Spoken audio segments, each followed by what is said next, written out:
Hello दोस्तों, आज हम करेंगे practical energy band gap by four probe method. तो सबसे पहले मैं आपको बताती हूँ कि हमें बैंड गैप निकालना किसका है, जर्मेनियम मेटल का। ये आपके पास जर्मेनियम मेटल है, इसको जो है हम इसमें प्लेस करेंगे, यहाँ पे सेंटर पे रखेंगे।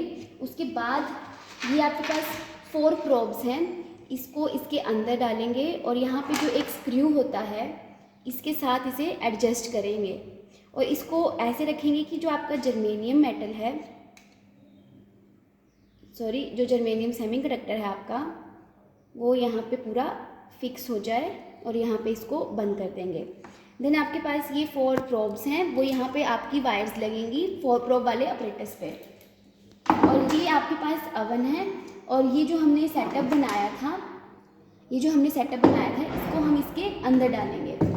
ओके, और ये जो हमारी वायर है ये जाके ऑपरेटर्स के साथ कनेक्ट हो रही है। यहाँ पे लिखा हुआ है V नेगेटिव, I नेगेटिव, ये करंट और वोल्टेज के साथ हम कनेक्ट कर देंगे। देन उसके बाद हम इसको 2 वोल्ट या 200 मेगा वोल्ट पे सेट कर लेंगे और देन इसके बाद इसको स्विच ऑन करेंगे, ये हमारा 0 पे है। उसके बाद हम करंट सेट करेंगे मिली एम्पियर पे, आपकी मर्जी है किसी पे भी सेट कर लो, 2, 4, 8, 7, 11, ठीक है। हमने चलो कर लिया इसको सेट, हमने 8 पे, इसको हमने 8 पे सेट कर लिया। देन हम इसकी जो है वोल्टेज की वैल्यू कर देंगे। ये आपके पास थर्मामीटर है, तो ये आपके पास थर्मामीटर आपने ऐसा लेना है कि जिसका टेम्परेचर जो है 120 या 130 के अबव जा रहा हो। और थर्मामीटर आपका जो है इसमें अवन के बिल्कुल टच नहीं होना चाहिए सरफेस पे, थोड़ा सा अबव रहना चाहिए। इसके लिए आप एक स्टैंड भी ले सकते हैं या हाथ से पकड़ सकते हैं ऊपर से। ओके, देन उसके बाद चलो इसको मैं डाल ही देती हूँ।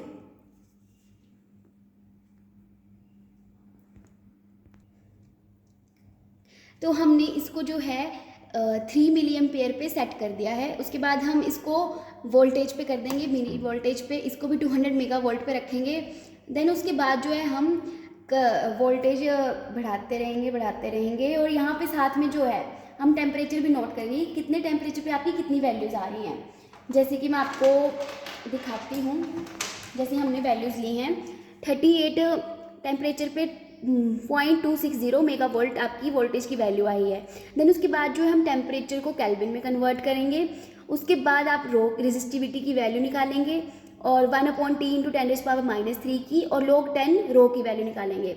जो आपका डिस्टेंस बिटवीन प्रोब्स है S = 0.2 सेंटीमीटर है और ये जो है आपका गिवन ही होगा। फिर उसके बाद थिकनेस निकालेंगे W, इसका कैलकुलेशन मैं आपको दिखाती हूँ। कैलकुलेशन है ρ = V/I 2πs, S की वैल्यू क्या थी 0.2, इसके बाद पुट करने के बाद V/I कर दिया, वो I आपका फिक्स था, मान लो 8 रख लो, 4 रख लो, जो आपकी मर्जी है। 3 था यहाँ पे तो 3 रखेंगे और वोल्टेज से करंट को डिवाइड करके इससे मल्टीप्लाई कर देंगे तो आपकी रोज़ की सारी वैल्यूज़ आ जाएंगी। ये आपका ऑब्जर्वेशन टेबल है। यहाँ पे जो टेम्परेचर है 38, 40, 50 पे आपने वैल्यूज़ लेनी है और वोल्टेज जो है मेगा वोल्ट पे लेनी है। देन आपका कैलकुलेशन पार्ट है, डिस्टेंस जो प्रोब का है वो आपको गिवन होगा 0.2 सेंटीमीटर है यहाँ पे हमारे केस में, और जो थिकनेस है वो आप वर्नियर या स्क्रू गॉज से जो है मेज़र कर सकते हैं। यहाँ पे हमारी आई थी 0.1077 सेंटीमीटर। उसके बाद आप रो नोट की वैल्यू निकालेंगे, रो नोट की वैल्यू निकलेगी V/I 2πs, S की वैल्यू क्या है 0.2 और 2π क्या होता है 2 × 3.14, इसके बाद V/I × 1.256 आ जाएगा। देन आप निकालेंगे रेजिस्टिविटी की वैल्यू, तो रेजिस्टिविटी की वैल्यू क्या आएगी, ρ = ρ0/G7। G7 क्या है आपका करेक्शन फैक्टर। तो करेक्शन फैक्टर कैसे निकालेंगे हम, करेक्शन फैक्टर का फॉर्मूला होता है आपके पास G7 W/S = 2 × S/W log 2। log 2 की वैल्यू होती है 0.693, इसको सॉल्व करने के बाद आपकी वैल्यूज आई 2.573।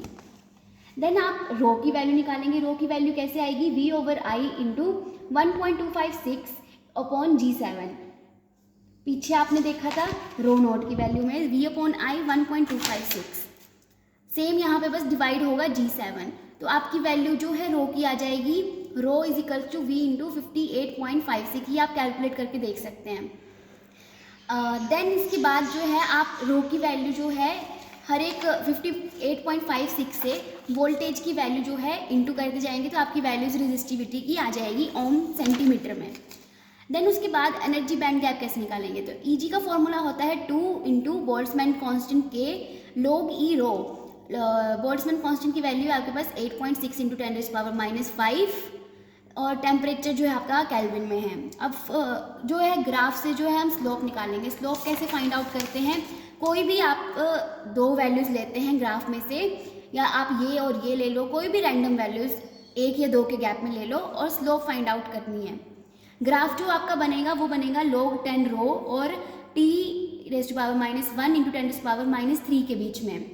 ये आपके पास वैल्यूज़ हैं और ये आपके पास ग्राफ है। उसके बाद आपने स्लोप निकाल ली, जैसे यहाँ पे 0.127 पे है और 0.448 पे है, ठीक है। देन उसके बाद जब हमने ई हटा के जो है इसको बेस 10 करना था, तो यहाँ पे हमने मल्टीप्लाई किया 2.3026 इंटू डेल log 10 रो, और log 10 रो की वैल्यू हमने लिखी, जो हमने दो वैल्यूज उठाई थी ग्राफ से 0.448 और 0.127, और यहाँ पे भी जो उसकी 1 की वैल्यू थी हमने जो उसके कॉरस्पॉन्डिंग में थी उसकी टेम्परेचर की वैल्यू लिख दी 1 की। फिर इसको हमने सॉल्व किया, ये आपके पास आ गई स्लोप ऑफ द कर्व। तो आपके पास एनर्जी बैंड गैप क्या आएगा, क्या फॉर्मूला था आपका, 2 into Boltzmann constant into slope of the curve. ये आपकी स्लोप थी कर्व की, क्योंकि आपका कर्व जो आपका ग्राफ था वो इन दोनों के बीच में बना था, तो ये स्लोप भी फाइंड आउट करेंगे। तो 2 इंटू 8.6 इंटू 10⁻⁵ इंटू 4106 इंटू 30, उसके बाद जो आपकी बैंड गैप की वैल्यू आएगी 0.70 आएगी। ये होता है, आप चेक भी कर सकते हैं गूगल करके कि जर्मेनियम का बैंड गैप कितना होता है, तो इसकी अप्रोक्सी दिखाता है। Thank you.